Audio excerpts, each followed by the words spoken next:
बच्चों तो बहुत तेज भट्टी की तरह गर्मी पड़ रही है और उन्हीं भट्टियों की हवाओं में हम लेकर आए हैं बायो की ठंडी ठंडी लहरें और पढ़ने वाले हैं जीव जगत के वर्गीकरण का L9, क्योंकि यहाँ पे है सारे एनिमल्स और प्लांट जो हमेशा ठंडक ही देंगे। पानी से भरी हुई बायो है। वर्गीकरण की जो पढ़ना है हमें, चैप्टर फ्लो आपको पता ही है क्या पढ़ना है हमें। चैप्टर फ्लो ये सारा था और आज जो हम पढ़ने वाले हैं, आज हम फाइकोमाइसिटीज पढ़ने वाले हैं, एस्कोमाइसिटीज पढ़ने वाले हैं, बेसिडियोमाइसिटीज पढ़ने वाले हैं और ड्यूटेरोमाइसिटीज पढ़ने वाले हैं। बोलेंगे ये का बला ले आई हैं आज आप, तो ई जो है ई कवक के बारे में है, क्योंकि आज हम जो शुरू करने वाले हैं वो बिल्कुल मस्त एकदम कवक फंजाई के बारे में पढ़ेंगे आज हम। ठीक है, तो फंजाई के बारे में का पढ़ना है हमें। फंजाई के बारे में वही पुरानी कहानियां कि का होती है, कैसन रहती है, कैसन खाती है, बस यही पढ़ना है। तो शुरू कर लेते हैं। सबसे पहले कि कवक जगत, क्योंकि प्रोटिस्टा जगत की हमने क्या कर दी है, खत्म कर दिया है उसको, उसका नलका दबा दिया है, बंद कर दिया है उसको, उसकी समाप्ति घोषित कर दी है। कवक जगत में इस जगत के जीव जो हैं वो क्या होंगे, यूकैरियोटिक होंगे। इससे पहले जो प्रोटिस्टा और मोनेरा पढ़े थे, मोनेरा प्रोकैरियोटिक थे, एक कोशिकीय थे, प्रोटिस्टा एक कोशिकीय थे लेकिन यूकैरियोटिक थे। यहां जरा देखिए, यूकैरियोटिक और बहुकोशिकीय है। एक डिफरेंस यहाँ पे फिर से क्या आ गया, हर जगत में कोई ना कोई डिफरेंस आता रहेगा और ये वो डिफरेंस है कि यूकैरियोटिक है। अब बार बार मैं वही यूकैरियोटिक और प्रोकैरियोटिक की कहानियां ना दोहराते हुए आगे की तरफ बढ़ती हूँ कि क्या होते हैं, पर मेरा मन नहीं मान रहा तो बता देती हूँ कि यूकैरियोटिक जिनकी केंद्रक झिल्ली अच्छे से बनी होती है उन्हें क्या कहते हैं, यूकैरियोटिक। और बहुकोशिकीय आप समझ गए, मल्टी सेल्यूलर। इसमें जो अपवाद है, बायो और केमिस्ट्री का अपवाद बिना कोई काम नहीं होना है, ये बात पक्की है। तो यहाँ पे जो अपवाद है वो है ईस्ट भैया। ईस्ट भैया को हम थोड़ा 9-10 तक जब लेवल पे थे तो हम समझते थे ई बैक्टीरिया है, पर ई बैक्टीरिया नहीं है, ई कवक है और वो भी कैंसन एक कोशिकीय, एक कोशिकीय कवक है। देखो एक्सेप्शन क्यों है, एक तो सारे फंजाई जो है, सारे फंजाई जो है वो कैसे हैं, कवक जो है क्या बोलते हैं कवक को इंग्लिश में, फंजाई। कुछ लोग इसको फंगी भी कहते हैं, तो कहने दो, हमका कोई फर्क नहीं पड़ता। तो फंजाई है ये, और फंजाई जो है वो सारी कैसी है, बहुकोशिकीय। लेकिन ईस्ट एक कोशिकीय फंजाई है क्योंकि इसकी सिर्फ एक कोशिका है। तो आप बोलेंगे फिर इसको कवक में क्यों रखा है, इसको प्रोटिस्टा में रख देते। भाई प्रोटिस्टा के जो कैरेक्टरिस्टिक्स आपने पढ़े कि क्या होना चाहिए, वो यूकैरियोटिक एक कोशिकीय होना चाहिए, प्रकाश संश्लेषण करना चाहिए या फिर अपघटक करना चाहिए, वहां के जो कैरेक्टर आप पढ़ के आए उनमें से कुछ भी इसमें नहीं है। इसमें जो कैरेक्टर है वो सारे कवक के हैं, सिवाय एक चीज कि ये एक कोशिकीय है। तो इसको कोई और रखने का सवाल ही पैदा नहीं होता, इसीलिए इसको क्या रखा है, यहाँ पे रखा गया है, इसको यही जगह दी गई है, आदर सम्मान दिया गया है। अब कोशिका भित्ति, वहां में मोनेरा में हमने पढ़ी थी कि कोशिका भित्ति सूडोम्यूरेमिक एसिड, पॉलीपेप्टाइड और ऐसे ऐसे बनी होती है, पढ़ा था। प्रोटिस्टा तक जहां बात आए थे तो प्रोटिस्टा हमने सिलिका की, सेल्यूलोज की बनी हुई देखी थी। पुरानी क्लासेस लेकर आइए वरना यहाँ कुछ ना होना, ठीक है। और वो भी एक बार में तो समझ नहीं आएगी, 2-3 बार पढ़नी पड़ेगी तब ये चीजें याद होगी। हम इतने सालों से पढ़ रहे हैं, ठीक है। कोशिका भित्ति किसकी बनी होती है, काइटिन की। वहां पे सेल्यूलोज, सिलिका, म्यूरोमिक, सूडोम्यूरेमिक एसिड की पढ़ के आए हुए। यहाँ पे एक तो काइटिन है और साथ में पॉलीसैकेराइड्स भी है, ठीक है, 2 चीजों की बनी होती है। ये काइटिन क्या होता है, ये काइटिन जो एक क्या है, एक पॉलीसैकेराइड है। ये भी क्या है, एक पॉलीसैकेराइड है, यानी कि पॉलीसैकेराइड सॉरी काइटिन जो है क्या है, वो होमोसैकेराइड है। पॉलीसैकेराइड क्या होते हैं, जो बहुत सारी यूनिट से बने होते हैं। है तो ये भी पॉलीसैकेराइड लेकिन ये इसकी सारी यूनिट एक जैसी है ना। पॉली का मतलब बहुत सारी, ऐसा सैकेराइड जो बहुत सारी यूनिट से मिलकर बना होता है उसको पॉलीसैकेराइड। सैकेराइड भी पढ़ेंगे, आएगा आगे, सब पढ़ना है हमें। लेकिन काइटिन जो है इसमें सब यूनिट एक जैसी है। जनरली पॉलीसैकेराइड में एक जैसी यूनिट भी हो सकती है। यूनिट का मतलब कि जैसे हम बात करें अगर कि ये मान लो एक कोई पॉलीसैकेराइड है जिसमें सारी जो सैकेराइड है यानी शुगर है वो एक जैसी है, ठीक है। जैसे ग्लूकोज, सब glucose glucose glucose glucose glucose भरे पड़े हैं, लेकिन अगर मैं एक और पॉलीसेकेराइड बनाऊं जिसमें एक तो ग्लूकोज हो और दूसरा फ्रक्टोज हो, फिर एक ग्लूकोज ले लूं फिर एक फ्रक्टोज ले लूं, तो ये दोनों ही पॉलीसेकेराइड है, लेकिन इसमें सब एक जैसी है और इसमें यूनिट अलग अलग है। तो ऐसी चीज में क्या होगा, ये है तो पॉलीसेकेराइड लेकिन काइटिन के अंदर जो एन एसिटाइल ग्लूकोसेमिन है इसकी यूनिट क्या है, जैसे यहाँ पे मैंने ग्लूकोज फ्रक्टोज बोला ना, काइटिन की जो यूनिट है यानी इकाई है, मतलब ये जो जिससे मिलके काइटिन बना हुआ है वो एक एक गोला क्या है, वो एन एसिटाइल ग्लूकोसेमिन है, ठीक है। तो ये सारा होमो वाला है, हेट्रो वाला नहीं है, इसीलिए हम स्पेशलाइज ये बोलते हैं। और कहाँ मिलता है, तो इनको ध्यान रखिए, ये ऑर्थोपोडा के एक्सोस्केलेटन यानी बाहरी कंकाल में मिलेंगे। जितने भी इंसेक्ट्स आप देखते हैं, कॉकरोच है ना, हिप्पोकैम्पस है। अब हिप्पोकैम्पस क्या है, समुद्री घोड़ा, ऐसा घोड़ा जो समुद्र में रहता है, हाँ उसके बारे में भी पढ़ेंगे। तो काइटिन जो है वो जितने भी इंसेक्ट्स है उसमें बाहरी कंकाल जो होता है ना, पंख वगैरह, उसके पैर, अपेंडेजेस, वहां पे भी पाया जाता है, लेकिन वहां पे थोड़ा हार्ड होता है और कवक के अंदर काइटिन सॉफ्ट होता है, ठीक है, लचीला होता है। चलिए, लवक पूर्णतः अनुपस्थित है, मतलब किसी भी प्रकार का इसमें पिगमेंट आपको नहीं मिलेगा, ये कलरलेस है, इनकी दुनिया जो है वो रंगहीन हो गई है, फीकी हो गई है। तो ये या तो काले मिलेंगे या दोहरे, दोहरे मतलब सफेद, ठीक है, मिलेंगे। तो इनमें ना तो क्लोरोप्लास्ट है। अब चलो, लवक नहीं है तो एक कहानी हमने यहाँ खत्म कर दी कि जब लवक ही नहीं है तो प्रकाश संश्लेषण तो इनसे होगा नहीं। तो ये क्या होंगे, जनरली परपोषी होंगे, या तो किसी के ऊपर डिपेंडेंट होंगे, और अगर कोई इनको सहारा ना दे तो ये मृतोपजीवी यानी सड़ी गली चीजों से भी अपना काम चला लेंगे। मृत पदार्थों से घुलनशील कार्बनिक पदार्थ अवशोषित करते हैं, और कई जो होते हैं वो सहजीवी भी होते हैं। क्या मतलब हुआ इसका, कि मान लो ये कोई लकड़ी का लट्ठा है, ब्रेड है सड़ी हुई, कोई भी सड़ी हुई चीज है, तो हमने पढ़ा हुआ है, हमने जब फर्स्ट लेक्चर लिया था 11th का, मैंने आपको बताया था जितनी भी सजीव चीजें हैं वो कार्बनिक और अकार्बनिक पदार्थ की बनी हुई है, पढ़ा था ना, उसको डिटेल में समझाया भी था कि कार्बनिक पदार्थ क्या होते हैं और अकार्बनिक पदार्थ। केमिस्ट्री भी शुरू कर दी थी मैंने वहाँ पे कुछ टाइम के लिए।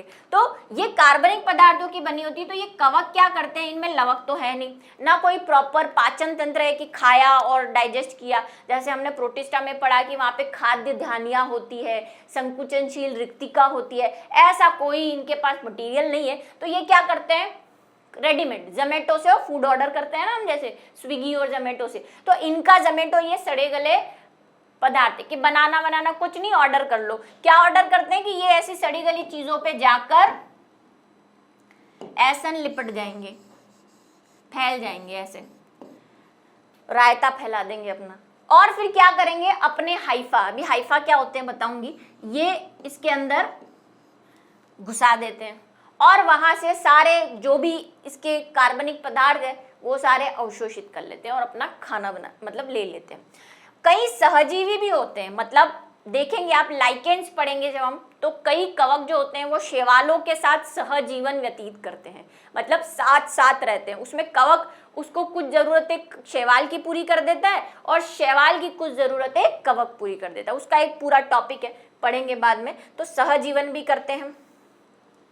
संचित भोज्य पदार्थ ग्लाइकोजन है भाया, वहां पे प्रोटिस्टा की अगर हम बात करें तो हमें वॉल्यूरिन कण, पायरिनोइड ऑयल ड्रॉप्स पड़ी थी, आपको याद हो, अगर कुछ पुराना घिसा पिटा सा याद आ रहा हो, पिछली क्लास का ही है, वैसे तो एक ही दिन हुआ है, लेकिन यहाँ पे क्या है, ग्लाइकोजन जो हम में होता है ना, लिविंग थिंग्स, जंतुओं में जो स्टोरेज फूड है वो क्या है, ग्लाइकोजन। तो इसमें भी ग्लाइकोजन है और कुछ ऑयल ड्रॉप्स जो है वो संचित भोजन के रूप में मिलेगी। अब संचित भोजन क्या है, कई जगह तो यहीं पे डाउट आ जाएगा कि मैम संचित भोजन क्या है। तो भाई हम जो खाना खाते हैं दिन भर, जो चगर चगर करते रहते हैं, वो सारा खाना हम क्या नहीं करते, यूज नहीं करते। जो उससे एनर्जी उत्पन्न हो रही है उसको हम यूज नहीं करते। कई लोग तो दिन भर खाए हुए ऐसे पड़े रहते हैं, टीवी देखते रहते हैं, मोबाइल चलाते रहते हैं, तो एनर्जी कहाँ लगी? थोड़ी बहुत एनर्जी जो लग रही है शरीर की नॉर्मल क्रियाओं में, उसके अलावा की एनर्जी को क्या होगा? बाहर थोड़ी निकलेगी, ऐसे आपके चारों तरफ ऑरा बन जाएगा, अरे इसकी तो बहुत एनर्जी है, ऐसे ऑरा नहीं बनता। हमारी कोशिकाएं क्या करती है, उसको स्टोर करके रख देती, क्योंकि उसको पता है ये प्राणी खतरनाक है ना। अभी तो पड़ा है, इसकी जब मर्जी आएगी तब दौड़ने चला जाएगा, जब मर्जी आएगी तब खेलने चला जाएगा। अगर मैं ये सारी ऊर्जा बाहर निकाल दूंगी तो फिर तब क्या दूंगी? तो वो कोशिकाओं में संचित कर लेती है। तो ये लिविंग थिंग्स सब यही करते हैं, एक्स्ट्रा मटेरियल सारा छुपा के खोपचे में डाल देते हैं, है ना। कि कहीं भंडारा मिल रहा हो, 4-5 फ्रूटियां बट रही हो, आइसक्रीम बट रही हो, आइसक्रीम तो खैर रख नहीं सकते, तो क्या करेंगे, खाया जो खाया और घर पे भी ले जाती हूँ, उसको भी दे दूंगी, उसको भी दे दूंगी, ऐसे। तो ये वाला काम यहाँ पे से आया है हमें। जीन्स ही हमारे खराब है, क्या करें पुराने जमाने से। तो ये फंजाई का काम होता है। लैंगिक और अलैंगिक जनन दोनों पाया जाता है। ये लाइन सब में ही लिखनी है सिवाय एक के, वो सिवाय मैं थोड़ा बाद में बताऊंगी, ठीक है।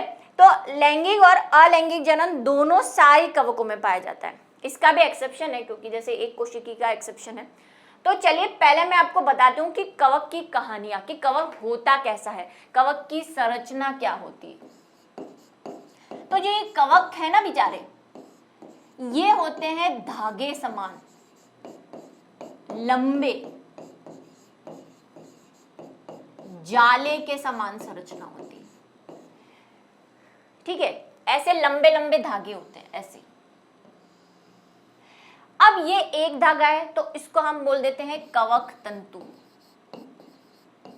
वो हाइफा जो मैं कर रही थी ना, वो इसको बोलते हैं इंग्लिश में हाइफा। हाइफी भी बोलते हैं भाई सब इसको, क्योंकि ए ई लगा हुआ है। वही मैं कह रही हूँ, हिंदी इंग्लिश का थोड़ा लफड़ा ही रहता है हमारा। तो हाइफा हाइफी जो भी आप बोले सुने कहीं तो पहचान ले इसको, ये कवक तंतु है। अब जब ये एक कवक तंतु ऐसे घिचड़ पिचड़ हो जाते हैं ना, मिल जाते हैं कुछ ऐसे, एक के ऊपर एक ऐसे मस्त कॉलोनी बना के रहते हैं, तो इसको बोल देते हैं कवक जाल, क्योंकि ये कैसा दिख रहा है भाई, जाल जैसा। इसको बोलते हैं माइसीलियम।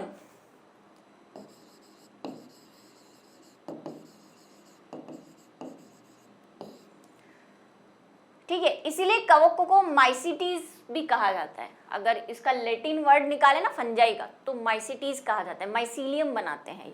हिंदी में लिख दूं, बोलेंगे बच्चे मैम इंग्लिश छेप दिया आपने, है ना, अच्छी बात है, आपको इंग्लिश आती है। माइसीलियम, क्योंकि ज्यादातर ये माइसीलियम वर्ड ही सुनने को मिलेंगे, ठीक है। माइसीलियम, ये बिंदिया नहीं है यहाँ पे, ये बिंदिया मिटाने की वजह से हो, तो ये माइसीलियम है, ठीक है। माइसीलियम बन जाते हैं। अब इन माइसीलियम में क्या होगी, हमने कहा बहुकोशिकीय है, तो इनके पास बहुत सारी बहुएं हैं, ऐसे ऐसे कोशिकाएं होंगी ना, बहुकोशिकीय। अब बहुकोशिकीय का लफड़ा ये है कि इसमें जो बहुकोशिकीय है, ये बहुएं हैं, कभी तो अलग अलग रहती है, मतलब एक दूसरे से बनती नहीं है इनकी, तो इनमें ये डिवाइडेशन होता है ना। और कभी बहुएं होती है बहुत मिलनसार, मस्त बहनों की तरह। तो यहाँ पे भी दो कंडीशन है। पहली कंडीशन ये है कि अगर ये माइसीलियम की बहुएं यानी कि कोशिकाएं के बीच में अगर ऐसी लाइंस है ना, ये जो लाइन दिख रही है, अगर ये बहुएं अलग अलग रह रही है, इनका घर तो एक ही है लेकिन सोच विचार अलग है, तो बनती नहीं है ज्यादा इनकी, तो इसको बोलते हैं हम पट्टी। इनकी पट्टी नहीं है लेकिन बोलते पट्टी है। पट्टी का मतलब होता है सेप्टा। सेप्टा मतलब डिवाइडेशन, बीच में दीवार, है ना, अलग अलग कमरों में रहती है सब। तो ऐसा ये जो कवक की कोशिकाएं हैं, जब बीच में सेप्टा होते हैं, हालांकि ये सेप्टा पूरे नहीं होते, मतलब ये ऐसे होते हैं, बीच में क्या इनमें ऐसी जगह होती है, क्योंकि घर में आपने देखा दीवार, रूम के अंदर दरवाजा भी होता है ना, हाँ वैसा ही इनमें छेद भी होते हैं, ताकि चारों तरफ दीवारें होंगी तो फिर मिलेंगी कैसे, बातें तो करनी पड़ती है ना, औरतें बिना बातों के कहाँ रह पाती है। तो ये ऐसे होते हैं, तो इसको बोलते हैं पट्टीय कवक या कवक जाल, क्योंकि ये जाल का प्रकार है। दूसरे प्रकार की जो होती है उनमें क्या होते हैं, ये सेप्टा घुल जाते हैं, मतलब वो इतनी मिलनसार होती है कि सारे दरो दीवार छोड़ के कहती है हम तो एक हॉल में रहेंगे। तो ये सेप्टा नहीं होते। अब कोशिका है तो कोशिका का जो प्यारा दुलारा केंद्रक है वो भी होगा, सब में होगा ना केंद्रक। तो अगर अलग अलग है तो केंद्रक अलग अलग दिख रहे हैं, लेकिन अगर ये दीवारें घुल गई तो ये बहुएं क्या हो जाएंगी, मिल जाएंगी। तो यहाँ पे हो जाता है ऐसा कुछ, ये बहुत सारे केंद्रक हो जाते हैं, तो इनको बोलते हैं अपटीय। ठीक है, या असेप्टेड। समझ में आई कहानी? ठीक है, चलिए अब ये जो अपटीय है या असेप्टेड है, इसको एक और नाम दिया जाता है जब एक ही कोशिका, क्योंकि अब ये पूरी एक ही कोशिका है, इसमें भित्तियां तो है नहीं, अलग अलग तो है नहीं, तो इसको बोलते हैं संकोशिकीय अवस्था। श नहीं स, हमारा स खराब नहीं है, लिखने में खराबी है। संकोशिकीय, जिसको इंग्लिश में बोलते हैं सिनोसाइटिक। ठीक है, ये तो नॉर्मल है। अब ये जो कवक है, ये कवक तंतु के रूप में भी रह सकता है, तो इसको बोल देंगे अशाखित, क्योंकि इसमें शाखाएं नहीं है। लेकिन इसमें अगर शाखाएं निकल गई ऐसे, एक ही कवक से दो दो तीन तीन ब्रांचें निकल गई, जैसे ये कवक है, इसकी ये ब्रांच निकल गई ऐसे। ठीक है, कैसे होते हैं ये? पटीय भी होते हैं और अशाखित भी होते हैं। चलिए आगे की कहानी पढ़ते हैं अब, कि ये तो बात हो गई इनकी। लैंगिक और अलैंगिक जनन की बात मैं कॉमन तौर पे बता देती हूँ कि अलैंगिक जनन, ये लाइन जो सब में लिखनी है, अभी हम इसका क्लासिफिकेशन पढ़ेंगे तो ये लाइन जो है कुछ कुछ लाइनें सब में आएंगी। जैसे अलैंगिक जनन का सबका एक फंडा है, पहला वाला खंडन। क्या होंगे इसमें? ये हाइफा जो है वो टूट फूट जाएंगे, एक एक हाइफा नया नया कवक जाल बना लेगा, ये खंडन। दूसरा, किसी किसी में द्विविखंडन पाया जाता है, जैसे ईस्ट। जब हमने 10th में विखंडन पढ़ा था, द्विविखंडन, तो एक ही एग्जाम्पल हमें याद है, ईस्ट वाला, है ना। ईस्ट भी करता है, अमीबा भी करता है। और मुकुलन में भी हमने ईस्ट पढ़ा है, तो मुकुलन भी क्या आएगा? इसका एक अलैंगिक जनन करने का प्रकार है, तो मुकुलन द्वारा भी होते हैं। चौथा, इसमें कई बार बीजाणु भी बनते हैं, स्पोर्स, है ना, स्पोरेंजियम बनेगी और बीजाणु बनेगे।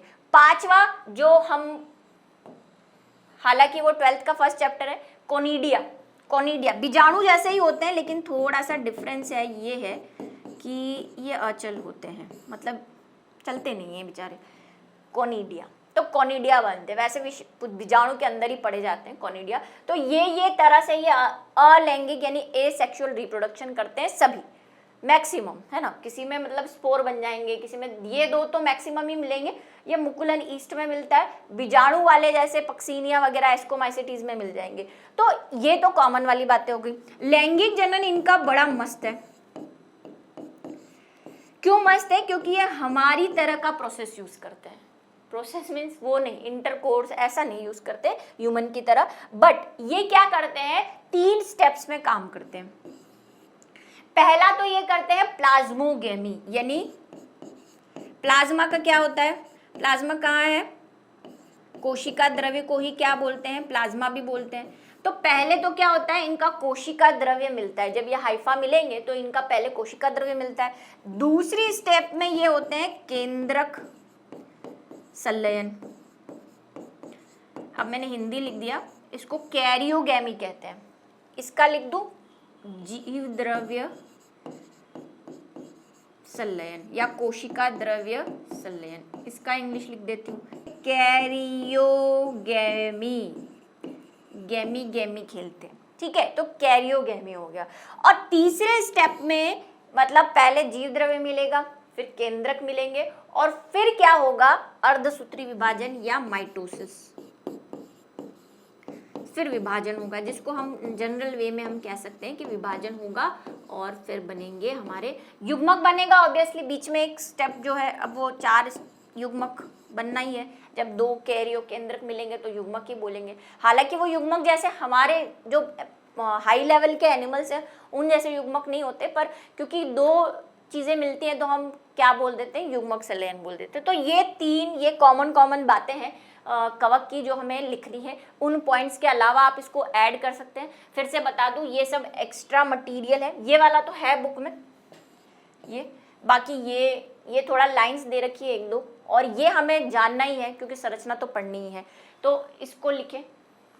चलिए अब बात करते हैं कि कवक को कैसे हम क्या कर सकते हैं, डिफाइन कर सकते हैं। तो इसके पीछे कहानी बहुत लंबी है, और फिर से मैं एक बार कहूंगी कि भाई कवक जो है अपने आप में, मेरे पास इतनी मोटी बुक है, बुक देख रहे हैं यहाँ पे अच्छे से लिखी, इतनी मोटी बुक है, और उसमें कवक का क्लासिफिकेशन है जो बढ़िया वाला है। मतलब 4 दिन भी पढ़ोगे तो क्लासिफिकेशन खत्म नहीं कर पाओगे, क्योंकि बहुत सारे क्लासिफिकेशन होते हैं। लेकिन हम एनसीईआरटी और जितने भी बोर्ड्स हैं, UP board, MP board, RBSE board, CBSE, NCERT को फॉलो करते हुए पढ़ते हैं, क्योंकि इन सब का कोर्स सेम ही है, क्योंकि एनसीईआरटी सब जगह अब लागू हो गया है, तो सबका है। तो उसको फॉलो करते हुए हम कवक का क्या पढ़ने वाले हैं, क्लासिफिकेशन। वरना ये एग्जैक्ट क्लासिफिकेशन नहीं है, इसके भी और पार्ट्स हैं, इसको भी अलग अलग वैज्ञानिकों ने अलग अलग नाम से दिया है। दूसरी चीज ये कि हम एक्स्ट्रा तो बहुत कुछ पढ़ सकते हैं, लेकिन हम क्या जिमने जाते हैं पार्टी में, है ना, क्या करते हैं वहाँ पे बहुत सारी वैरायटी होती है। तो कई लोगों को आपने देखा होगा, वो थाली लेते हैं, जिमंड में थाली लेंगे और ये भी रख दिया, ये भी रख दिया, ये भी रख दिया, ये भी रख दिया, ये भी रख दिया, सारी थाली भर देंगे। ओवरलोड, है ना, ओवरलोड हो रखा होता है। तो ओवरलोड हो रहा था, फिर हमें जब उसमें से पूरी या रोटी ढूंढनी होती है तो वो नहीं मिलेगी। कहाँ से मिलेगी, उस पर तो आपने मिठाई या चिप दी है, तो उसको ढूंढना बड़ा मुश्किल हो जाता है। तो ये कंडीशन हम यहाँ नहीं कर सकते। पढ़ने को तो बहुत कुछ पढ़ा जा सकता है, एमएससी लेवल का भी पढ़ा सकती हूँ मैं आपको, लेकिन हमें 11th 12th और नीट या कंपटीशन एग्जाम को ही सिर्फ कवर करना है। अब कंपटीशन एग्जाम में भी हर डिटेल नहीं आती, वो फॉलो क्या करेगा 11th 12th, और थोड़ा सा 10% एक्स्ट्रा होता है, वो हम करते ही हैं यहाँ पे। और आप जो होमवर्क क्वेश्चंस देख रहे हैं मेरे, जो भी बैच से जुड़े हुए हैं, उनको ये पता है कि हम जो क्लास में पढ़ रहे हैं और वहाँ जो नीट के क्वेश्चन कर रहे हैं वो हमारी क्लास से कवर हो रहे हैं, और कुछ 10% रह जाता है जो उसमें एक्स्ट्रा क्वेश्चन है जो यहाँ से नहीं होते, क्योंकि वही मैंने जो बोला 10% का जो डिफरेंस है वो हम वहाँ पे कर लेते हैं। ठीक है, तो इसीलिए मैं ऐसे ओवरलोड नहीं पढ़ा रहा कि आपको जो मेन चीज़ है वो ढूंढने में टाइम लग जाए। इतना रामायण जब दी मैंने कि आपको पता ही नहीं चले कि 11th में पढ़ना क्या है, ऐसी कंडीशन ना हो जाए। इसलिए हम पढ़ रहे हैं एक्स्ट्रा, लेकिन एक लिमिट के अंदर एक्स्ट्रा पढ़ रहे हैं। ठीक है, तो यहाँ पे बस मैं आपको एक चीज बताना चाहती हूँ कि जो कवक है वो अभी हमने बोला कि 2 तरह से बांटे हैं, है ना। इसको समझ ले, ये आपको नोट्स में भी नहीं मिलेगा क्योंकि है ही नहीं, एनसीईआरटी में ये चीज है ही नहीं, और ना हमें इसको देखना है। बस एक कंपटीशन के एग्जाम में कभी कोई सवाल आ जाए तो आप इसको याद रखें कि अभी हमने बोला कि एक तो पट्टीय होते हैं और एक होते हैं अपट्टीय, यानी सेप्टेड और असेप्टेड। ठीक है, इसी के आधार पर क्लासिफिकेशन किया है। इसी को हम पट्टीय वालों को तो बोलते हैं फाइकोमाइसिटीज, फाइकोमाइसिटीज ये पढ़ेंगे हम। लेकिन फाइकोमाइसिटीज को फिर क्लासिफाई करते हैं चल वाले, जिसमें क्या होती है चल संरचनाएं, या हम बोल सकते हैं फ्लैजिला होते हैं जिसमें, ठीक है, और जिसमें फ्लैजिला नहीं होते।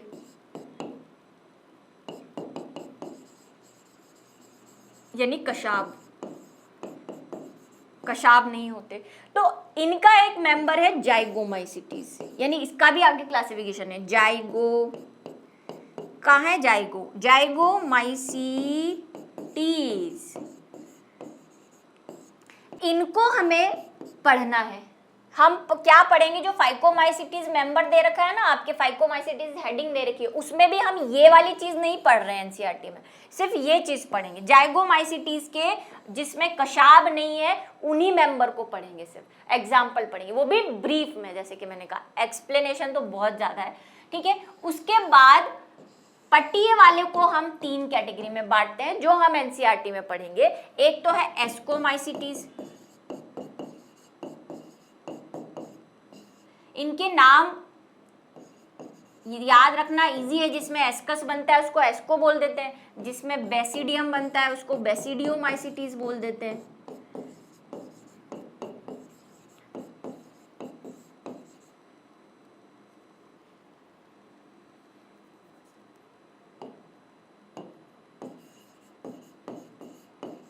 और थर्ड नंबर के जो मैं यहाँ पे लिख रही हूँ वो है ड्यूटेरोमाइसीटीज।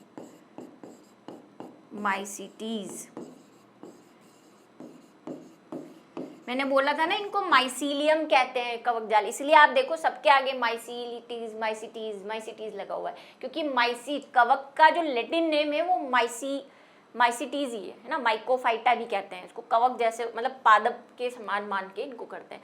फंजाई तो इंग्लिश नेम है और कवक हिंदी नेम है। चलिए तो ये है, तो हमें सिर्फ इसके अंदर सिर्फ ये पढ़ रहे हैं और बाकी 3 ये पढ़ रहे हैं। आगे और भी क्लासिफाई होती है, एस्कोमाइसीटीज, बेसिडियोमाइसीटीज, और भी क्लासिफिकेशन है, लेकिन हमें वहां जाना नहीं है क्योंकि नीट में भी उस क्लासिफिकेशन की कोई वैल्यू नहीं है। सिर्फ इनके जनरल कैरेक्टर पढ़ने हैं हमें, और एक एक 2 एग्जाम्पल याद रखें, और कुछ कुछ जो यूनिक चीजें हैं वो मैं आपको बताती रहूंगी। एक्स्ट्रा में उसे नोट कर लेना। सॉरी, यहाँ पे सही कर लेना भाई, इसको अपठ्य लिखने में गलती कर दी है मैंने, बच्चों इसको सही कर लेना, लिखने में गलती कर दी। चलिए, तो कवक जाल की आकारिकी, ठीक है, आकारिकी में आ गया पट्टीय है या अपट्टीय है, और बीजाणु बनने जो मैंने बोला, जिसमें एस्कस बनते हैं उसको एस्कोस्पोर बोल देते हैं, जिसमें बीजाणु बनते हैं जिसमें बेसिडियम बनते हैं उसको बेसिडियम। इन 2 के आधार पर कवकों को निम्न समूहों में बांटा गया है। वैसे तो हमने देख लिए, फिर से देख लेते हैं। फाइकोमाइसीटीज, जैसा कि मैंने कहा ये फिर से 2 कैटेगरी में डिवाइड है, लेकिन हम सिर्फ एक वाली पढ़ेंगे और उसी के कैरेक्टर यहाँ लिखेंगे, क्योंकि एनसीईआरटी ने सिर्फ वही दे रखा है, आगे क्लासिफिकेशन दिया नहीं है। यह सड़ी गली नम स्थानों पर रहते हैं, ठीक है, क्योंकि कवक है तो कहाँ रहेगी, सड़ी गली पे, तो ये कोई नई बात नहीं।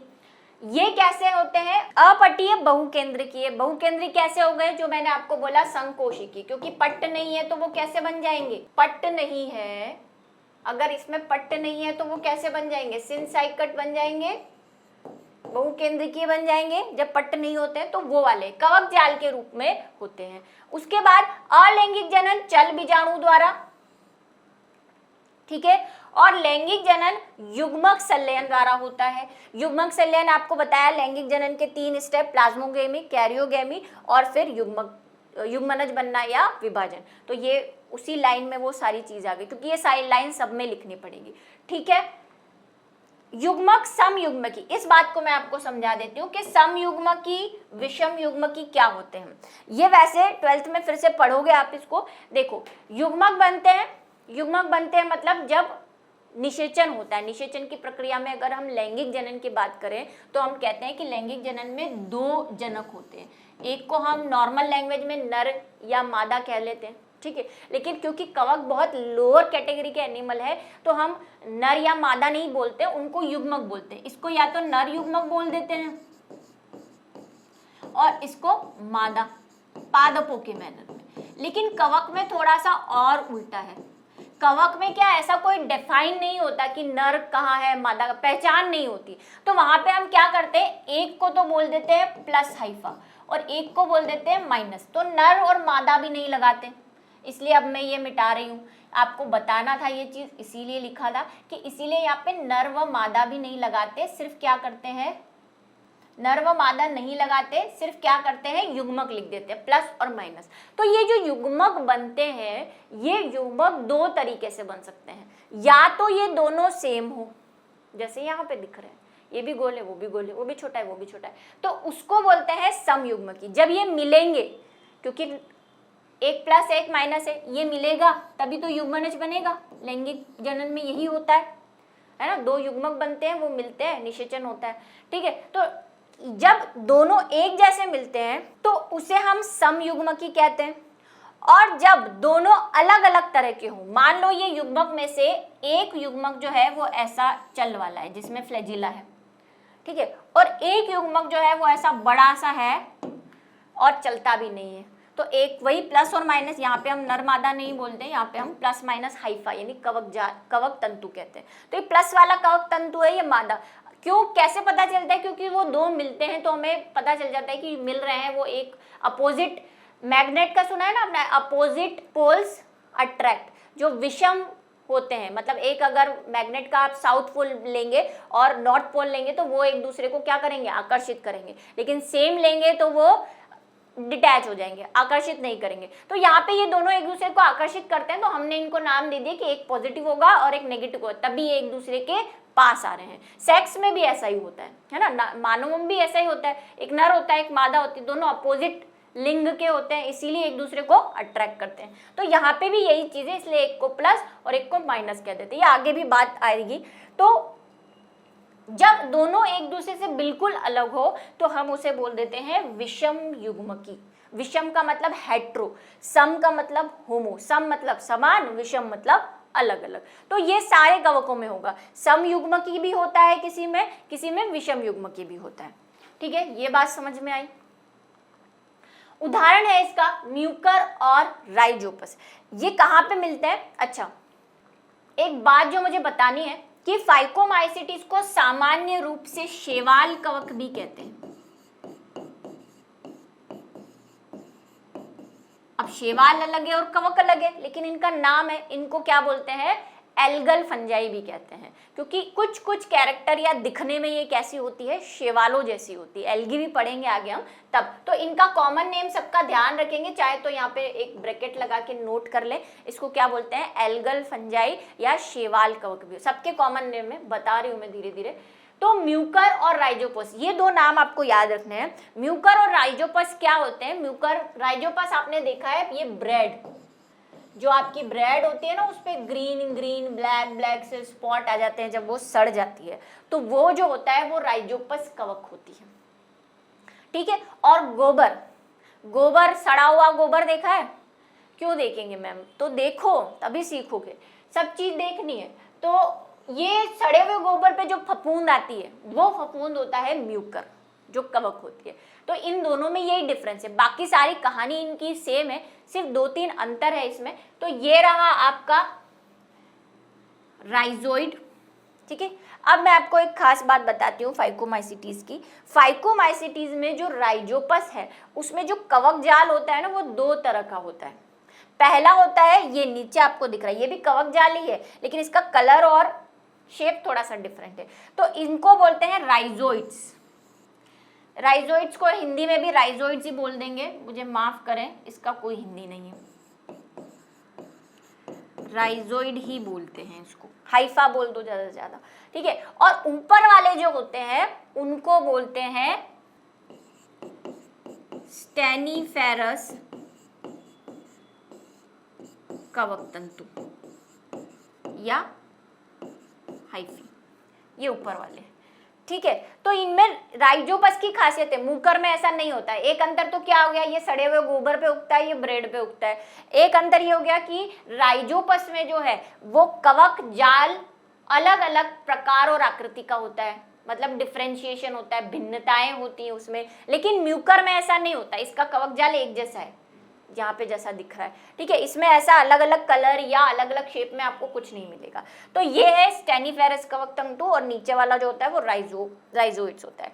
इसके ऊपर ये बनती है स्पोर। मैंने बोला अलैंगिक जनन में जो बीजाणु भी बनते हैं। तो ईस्ट जो है राइजोपस जो है, जो म्यूकर है, जो फाइकोमाइसिटीज का मेंबर है, इसमें क्या होता है, पहले ये कवक तंतु ऐसे फैले होते हैं, फैलते फैलते इनमें इलोंगेशन होता है, इलोंगेशन से एक बल्ब लाइक स्ट्रक्चर बनता है, और उस बल्ब लाइक स्ट्रक्चर में केंद्रक चले जाते हैं।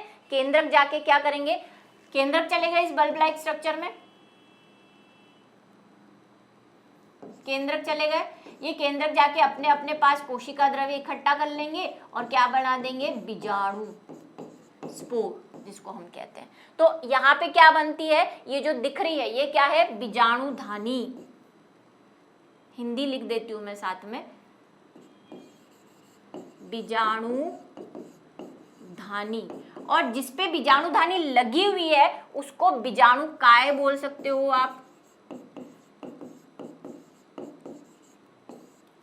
ठीक है, ये लंबा डंडा, और इसके बीजाणु इस तरह से लगते हैं, फिर ये ऐसे ब्लैक हो जाता है, फिर ये यहाँ से फूट जाता है, स्फुटन हो जाता है इसमें, और सारे बीजाणु जो है वो क्या हो जाते हैं, अलग अलग हो जाते हैं ये सब। और जहाँ ये जाएंगे, जहाँ पे ये गिरेंगे, वहां पे जाके क्या कर देंगे, जनन करके वापस कवक जाल बना देंगे, वैसा ही ऐसा फिर से बना देंगे।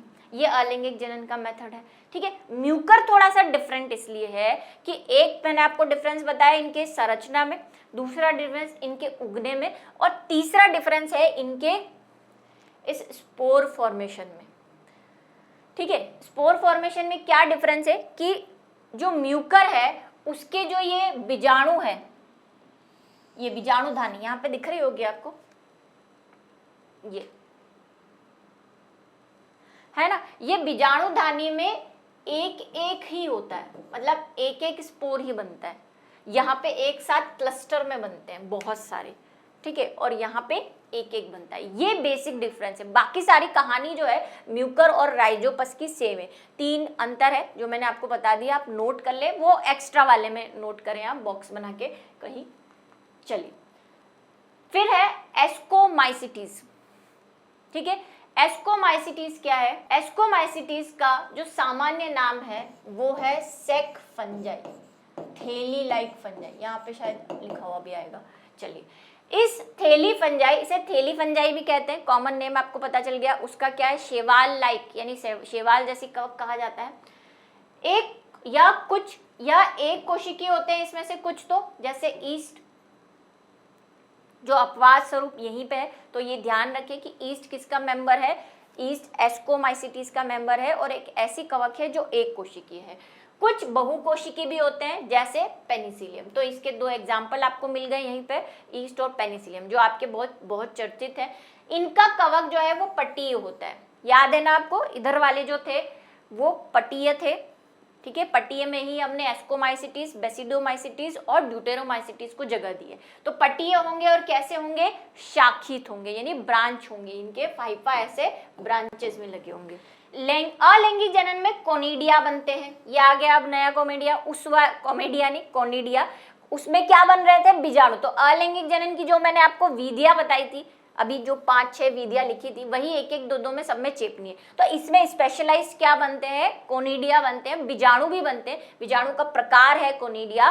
और ईस्ट जो है, ईस्ट के बारे में तो सर्वथा सबको व्यथा पता है कि ईस्ट क्या करता है? मुकुलन भी करता है, यानी बडिंग भी करता है, और क्या करता है? खंडन भी करता है। मुकुलन क्या है मैं बताती हूँ। मुकुलन क्या है बता ही देती हूँ, पता नहीं 10th याद है या नहीं। ये ईस्ट है, इसमें इसका केंद्रक होगा और बाकी संरचनाएं होगी।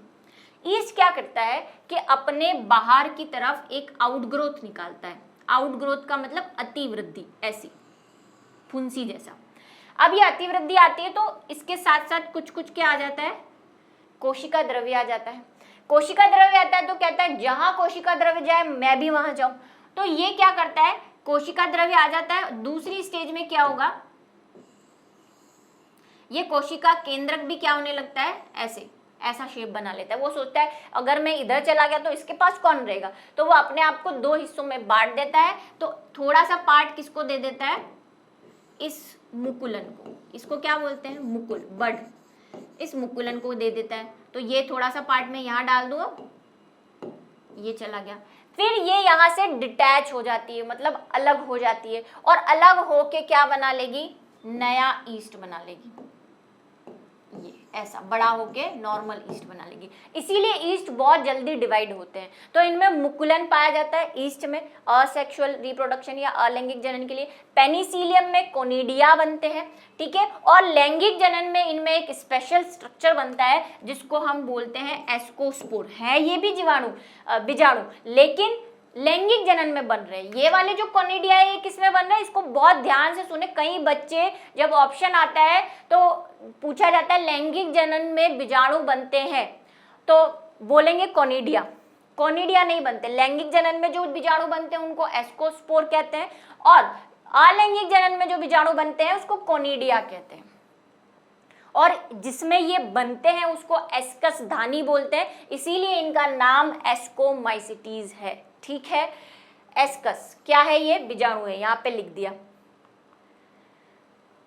मॉरिल व ट्रफल खाने योग्य कवक है। इसको याद रखें, जब हम कवक के जो पढ़ेंगे, महत्व पढ़ेंगे, तब याद आएगा कि कुछ कवक जो है खाए जाते हैं, जैसे मॉरिल और ट्रफल, ठीक है। और न्यूरोस्पोरा, ये बहुत इंपॉर्टेंट है, कई बार नीट कंपटीशन एग्जामों में इसको पूछा हुआ है। न्यूरोस्पोरा को जैव रासायनिक व आनुवांशिक प्रयोगों में प्रयोग किया जाता है, मोस्ट इंपॉर्टेंट। जैसे अगर थोड़ी सी भी आपने जेनेटिक्स पढ़ी है 10th तक, तो वहाँ पे ड्रोसोफिला का नाम बहुत आता है। मतलब हम कोई भी प्रयोग करना होता है ना, तो ड्रोसोफिला पे करते हैं, क्योंकि उसके 8 गुणसूत्र होते हैं, 7 या 8। तो उस पे ना ज़्यादा गुणसूत्र नहीं होते, तो उस पर स्टडी करना बहुत ईजी होता है। इसीलिए ये न्यूरोस्पोरा को पादपों का ड्रोसोफिला भी कहा जाता है।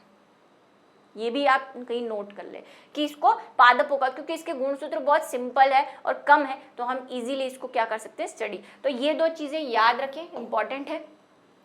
जहां तक मैं एस्कस की बात बताना चाह रही हूँ, वो बता देती हूँ मैं। चलो, आपको क्या होता है कि पहले तो कोनिडिया की बात कर लेते, क्योंकि अब हमने इसके एग्जाम्पल ईस्ट का आपने देख लिया, जनन कैसे करता है। भाई इसको सिर्फ समझो, नोट भी नहीं करोगे, नोट करो तो एक्स्ट्रा करना, क्योंकि एनसीईआरटी में या आपके बोर्ड में ये सब इंक्लूड नहीं है, ये सब एक्स्ट्रा चीजें चल रही है। देखो, पेनिसिलियम होता है ना, वो उसका ये जैसे माइसीलियम है ना, कवक जाल है, इससे एक इलोंगेटेड स्ट्रक्चर निकलता है, मतलब लंबा एक स्ट्रक्चर निकलता है, ठीक है। ये स्ट्रक्चर आगे और डिवाइड हो जाता है ऐसे, इसको बोलते हैं प्रांगुल। किसकी बात कर रहे हैं हम, पेनिसिलियम की। कोनिडिया बना रहे हैं, क्योंकि ईस्ट में कोनिडिया नहीं बनते, पेनिसिलियम में बनते हैं, ठीक है, ये बात ध्यान रखें। चलिए, तो ये नीट पे क्वेश्चन आए हुए हैं, इस पे प्रांगुल बनते हैं, जिसको हम क्या बोलते हैं, मेट्योल्स भी बोलते हैं, मेटिल्यू भी बोलते हैं, ठीक है। तो ये मेटिल्यू होते हैं, इनमें क्या होता है, धीरे धीरे वही एक आउटग्रोथ निकलेगी, थोड़ा सा केंद्र का पार्ट वहां जाएगा और कुछ ऐसे धानियां बन जाती है, बड़ी बड़ी धानी का मतलब सैक लाइक, इसीलिए इसको सैक बोल रहे हैं, सैक लाइक एल्गी बोल रहे हैं। इनको हम बोलते हैं कोनिडियाधारी, कोनिडियोफोर, इंग्लिश में 4 लगा देते हैं धानी के लिए, ठीक है, कोनिडियोफोर। यहाँ पे बनते हैं बीजाणु, ये ऐसे गोले गोले, वही एक आउटग्रोथ बाहर निकलेगी, फिर थोड़ा सा केंद्रक उसमें जाएगा, फिर ये ऐसे अरेंज हो जाते हैं। ये चित्र आपने देखा होगा कहीं ना कहीं, 101% 10th में देखा होगा, कोनिडिया पढ़े होंगे तब। और फिर ये स्पोर्स बिखर जाते हैं, अलग हो जाते हैं, और हर बीजाणु जाके एक नया पेनिसिलियम का जाल बना देगा। तो ये हो गई अलैंगिक जनन की बात, ठीक है। क्या है ये अलैंगिक? ईस्ट का अलैंगिक हमने पढ़ लिया, बहुत बहुत अच्छा मैडम, आपने पढ़ा दिया, ठीक है, खत्म तो हुआ। और लैंगिक जनन की जहां तक बात करते हैं, तो मैंने कहा कि कवक में नर व मादा नहीं होते, तो एक प्लस होता है और एक माइनस, क्योंकि ये सेप्टेड है। हम पढ़ चुके हैं कि एस्कोमाइसिटीज क्या है, सेप्टेड है, मतलब इनमें बहुएं अलग अलग रहती हैं। तो एक को हम येलो बना लेते हैं और एक को ग्रीन बना लेते हैं, आपको समझाने के लिए कि एक प्लस होगा और एक माइनस। धीरे धीरे ये दोनों करीब आते हैं, तो ये येलो आ गया, क्योंकि ये जाल रहता है, आपको बताया ना, ये जाले के रूप में ऐसे फैले होते हैं जाल बना के, तो कोई ना कोई किसी न किसी से टच होता है। तो जब सेक्सुअल रिप्रोडक्शन करना होता है, तो जैसे ये येलो वाला है, ये ग्रीन वाला है, इसमें से एक थोड़ी सी अतिवृद्धि निकलेगी, ऐसे येलो वाला क्या करेगा, वो भी चाहेगा कि मैं क्या करूं, सेक्सुअल रिप्रोडक्शन करूं, वो भी इसके पास आने की कोशिश करेगा। यहाँ पे वही सब जगह क्या बने हुए हैं, कोशिका के सेप्टम बने हुए हैं, ये प्लस ये माइनस, दोनों पास आए। धीरे धीरे इनमें एक केंद्रक आ जाएगा और यहाँ पे सेप्टम बन जाएगा, एक सेप्टम मतलब पट्ट बन जाएगा, और यहाँ पे एक केंद्रक रह जाएगा अकेला। फिर ये और पास आएंगे, तो दोनों क्या हो जाएंगे, मिल जाएंगे ऐसे। अब मैं कभी हरा और कभी नीला बना रही हूँ, वो आप समझ लेना कि क्यों बना रही हूँ, ठीक है। यहाँ पे तो सेप्टम बन गए दोनों जगह, ये 2 केंद्रक यहाँ पे मिल गए, इसको बोलते हैं द्विकेंद्र की अवस्था। इसको जरा ध्यान में रखें,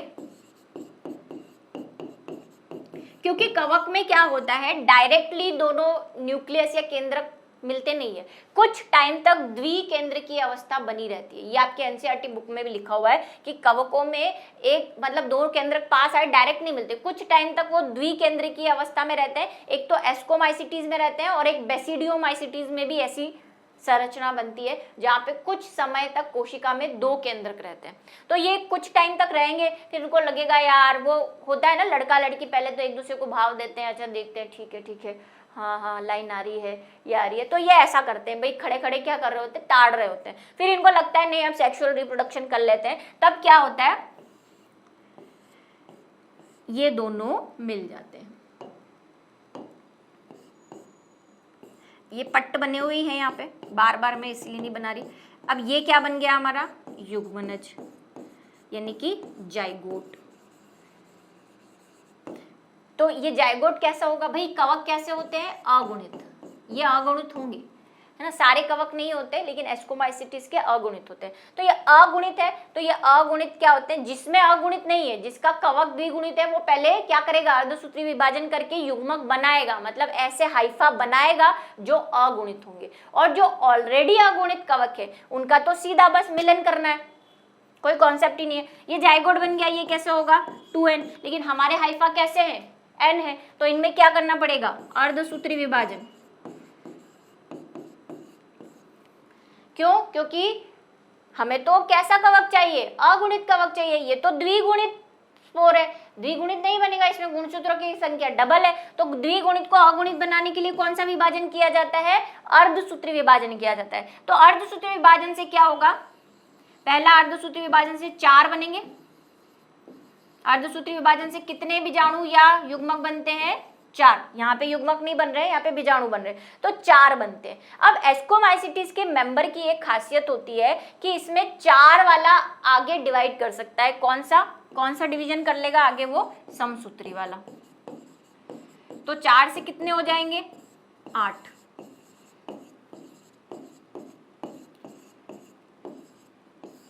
8 गुणसूत्र बनाता है, ठीक है, एक अर्धसूत्री और एक समसूत्री करके 8 बीजाणु बनाता है। ये 8 में से ऐसे चांसेस रहते हैं कि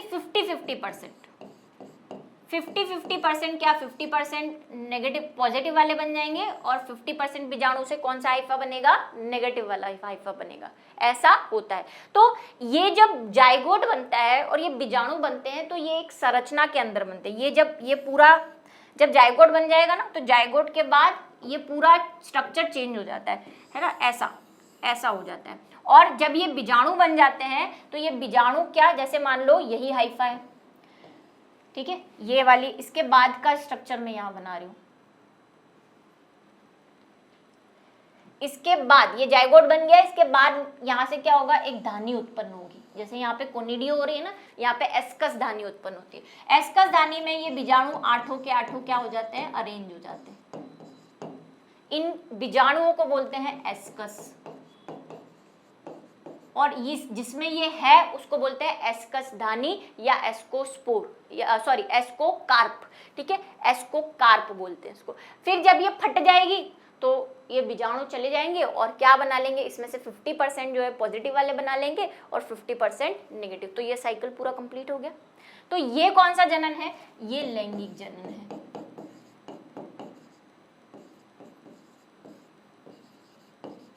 ठीक है मेरी बच्चों, समझ में आई बात, इसको सिर्फ समझना है और चाहो तो किसी एक्स्ट्रा कॉपी में उतार लो, ठीक है, लेकिन लिखना नहीं है इसको, ये है नहीं आपके इसमें।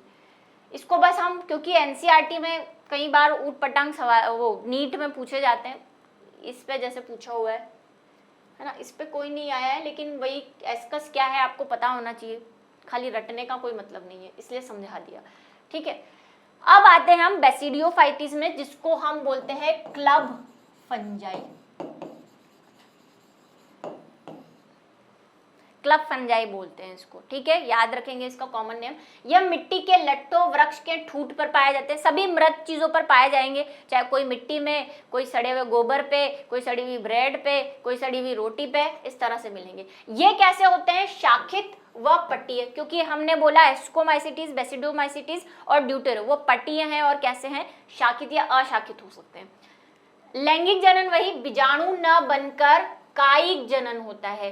इसको जो चीजें बहुत स्पेशल आती है उनको ध्यान में रखें। क्या कह रहा है ये कह रहा है कि भाई इसमें अलैंगिक जनन नहीं होता।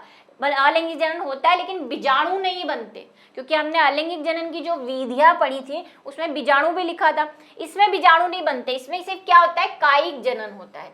कायिक जनन क्या है कि इसका मान लो कोई पार्ट या भाग टूट के नया कवक बना ले, जैसा खंडन में होता है। एक तरह से आप क्या कह सकते हैं, खंडन विधि, ठीक है, ऐसा होता है इसमें। लैंगिक जनन में बेसिडियम बनते हैं, वहां लैंगिक जनन सेम वही process, same as it is, दो हाइफा आएंगे, मिलेंगे, जाइगोट बनेगा, द्विकेंद्र की अवस्था बनेगी, और फिर क्या होगा, अब वहां पे एस्कस बन रहे थे, यहाँ पे क्या बनेंगे, बेसिडियम बन रहे। भाई इनको बेसिडियम क्यों बोल रहे हैं, उसका रीजन मैं आपको समझाती हूँ। इसमें बेसिडियोस्पोर या बेसिडियम बनते हैं, ठीक है।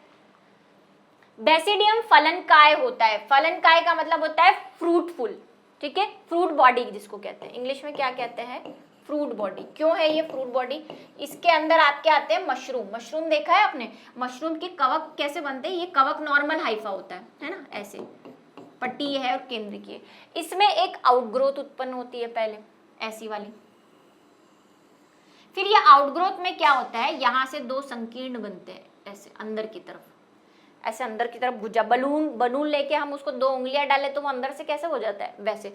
अब ये जो अलग हुआ है ना, ये इसकी नेक्स्ट स्टेज क्या हो जाएगी, नीचे तो हाइफा रहेगा, ऊपर वाले का स्ट्रक्चर कुछ मॉडिफाइड होके कैसा हो जाता है, ये तो लंबा हो जाता है नीचे वाला, और ये ऐसा बन जाता है।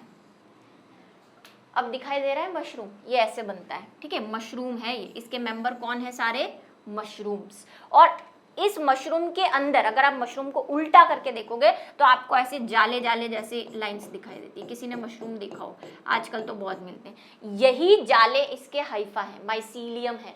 वैसे इनको एन्युअल बोलते हैं, ठीक है, यहाँ ये बनने, ये हाइफा है तो इनको फिर एन्युअल बोल देते हैं। और इन्हीं एन्युअल के अंदर ये बेसिडियम बनते हैं। और इनकी खासियत ये है कि एस्कोस्पोर में 4 की जगह 8 कितने बन रहे थे, पुरानी कहानी पे चलो देखो, सेम प्रोसेस होगा, वहां पे भी एक नेगेटिव एक पॉजिटिव होगा, द्विकेंद्र की अवस्था बनेगी। कहाँ बनेगी ये द्विकेंद्र की अवस्था, वो मशरूम का जो मैंने अंदर जाले बताया ना, उस कैप के अंदर, वहां पे बनती है। और फिर युग्मनज बनेगा, अर्धसूत्री विभाजन होगा, 4 बनेंगे। यहाँ पे एक स्टेप ज्यादा बन रहा है, 8 बन रहे हैं, लेकिन बेसिडियम में सिर्फ 4 बनते हैं, इसीलिए फिर हम उसको क्या नाम दे देते हैं, बेसिडियोस्पोर या बेसिडियम कह देते हैं, ठीक है। यहाँ पे ये जो जाले हैं ना मशरूम के, ये देखो, ये मशरूम का वो कैप। अब इसके अंदर का पार्ट अगर मैं आपको दिखाऊं तो यहाँ पे नीचे की साइड ऐसे ऐसे लाइंस होती है। इसकी कोशिकाएं जो होती है ना, उसमें ऐसे लटक लटक के बेसिडियम बनते हैं, ऐसे एस्कोस्पोर्स। बेसिडियोफोर बनेगा पहले, तो जैसे वहां एस्कोस्पोर बन रहा था, ऐसा थैले लाइक संरचना बनेगी। इसके अंदर होंगे हमारे वो स्पोर, पहले द्विगुणित होंगे, फिर क्या हो जाएंगे, वो मिलके अगुणित हो जाएंगे, और फिर वही स्पोर जो होंगे फ्री होंगे, और वो आगे जाके क्या बना लेंगे, ऐसा हाइफा, हाइफा से वापस मशरूम, ठीक है, सेम प्रोसेस। चलिए, तो ये बात समझ में आई, इनको क्या कह देते हैं, बेसिडियोकार्प। चलिए, इनके उदाहरण, एगेरिकस जिसको हम नॉर्मल क्या कहते हैं, मशरूम कहते हैं, ये दिख रहा है, ये है एन्युलम,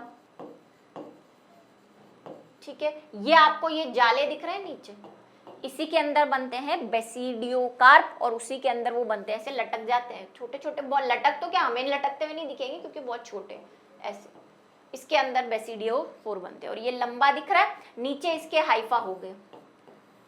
सारे मशरूम खाने योग्य नहीं होते, कुछ मशरूम हानिकारक भी होते हैं, मतलब विषैले भी होते हैं। एगेरिकस की कुछ स्पीशीज खाने लायक होती है, सारे एगेरिकस भी नहीं।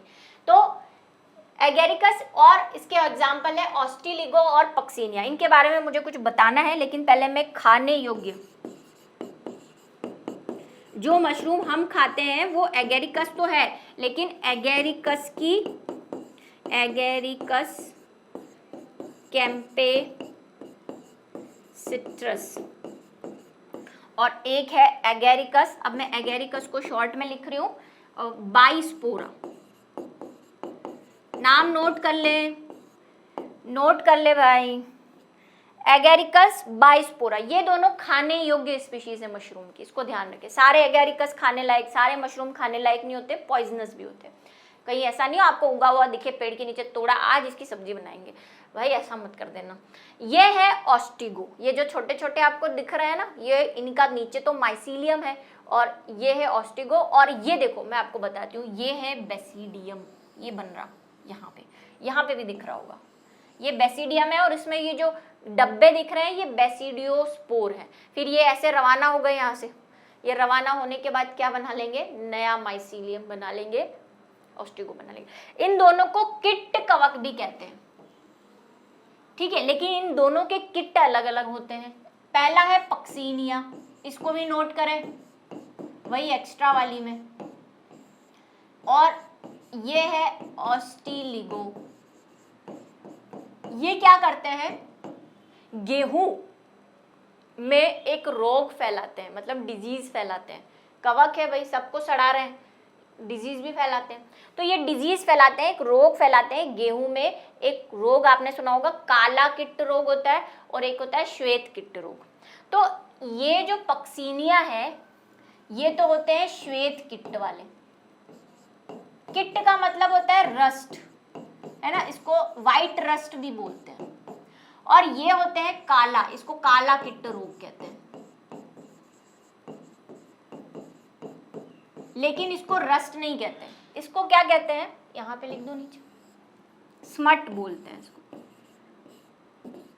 स्मट्स, ठीक है, ब्लैक स्मट्स, और इसको बोलते हैं वाइट रस्ट। तो पक्सीनिया जो है वो श्वेत रोग फैलाता है। श्वेत क्या होता है, श्वेत किट, इसकी जो गेहूं की और पत्तियां होंगी ना वो धीरे धीरे सड़ने लग जाएगी, उस पर व्हाइट व्हाइट पाउडर इकट्ठा होने लग जाएगा।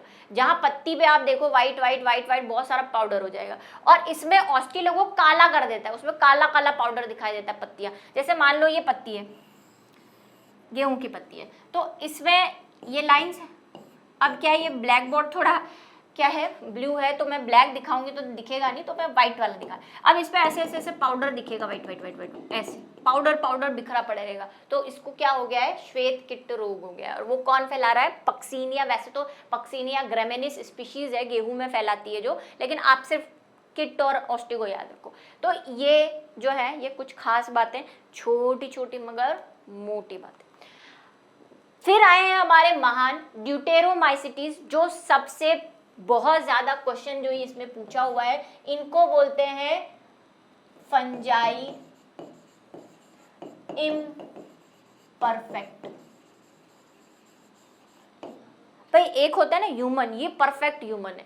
तो हमने जो फंजाई के अभी तक कैरेक्टर देखे ना, उसमें एक दो कमियां इस ड्यूटेरोमाइसिटीज में। ये कवक जितना परफेक्ट नहीं है, इसलिए इसको अपूर्ण कवक भी कहते हैं। हिंदी में लिख दूं इसको, अपूर्ण कवक, जिसको इंग्लिश नहीं लिखनी है, पर ध्यान दोनों रखें, मेरे पे मेहरबानी करें। अगर किसी कंपटीशन एग्जाम में आ गया तो लेने के देने पड़ जाएंगे। हाँ लिखा हुआ है, मैंने जबली मेहनत की।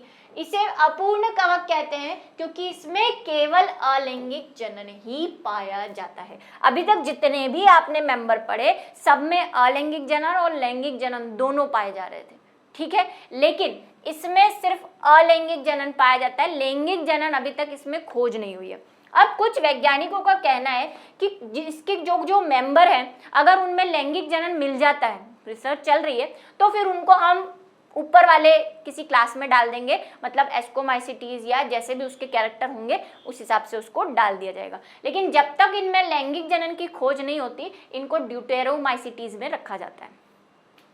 इसका एग्जाम्पल लिख लीजिए, सार्कोस्पोरा एक एग्जाम्पल बहुत है। वैसे तो है ना, हेलमेंथोपोरा भी इसका एक एग्जाम्पल है। एक जिब्रेलिन फ्यूजिकोरा, जिब्रेलिन फ्यूजिकोरा या फोरा जो भी है, ये दोनों इसके एग्जाम्पल आप लिख सकते हैं, ठीक है।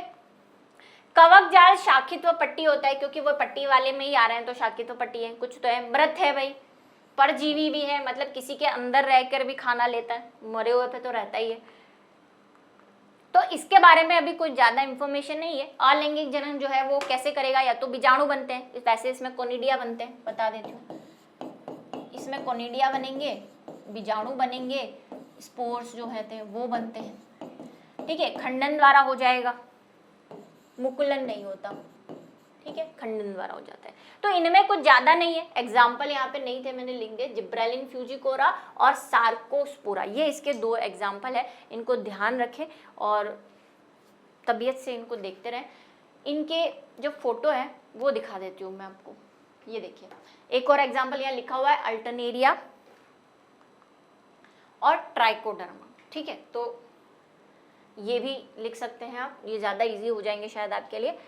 तो ये है अल्टरनेरिया, और ये देखो, ये पत्ती के ऊपर ये जो काले काले बेचारे धब्बे दिख रहे हैं, ये जो है ये क्या है, अल्टरनेरिया।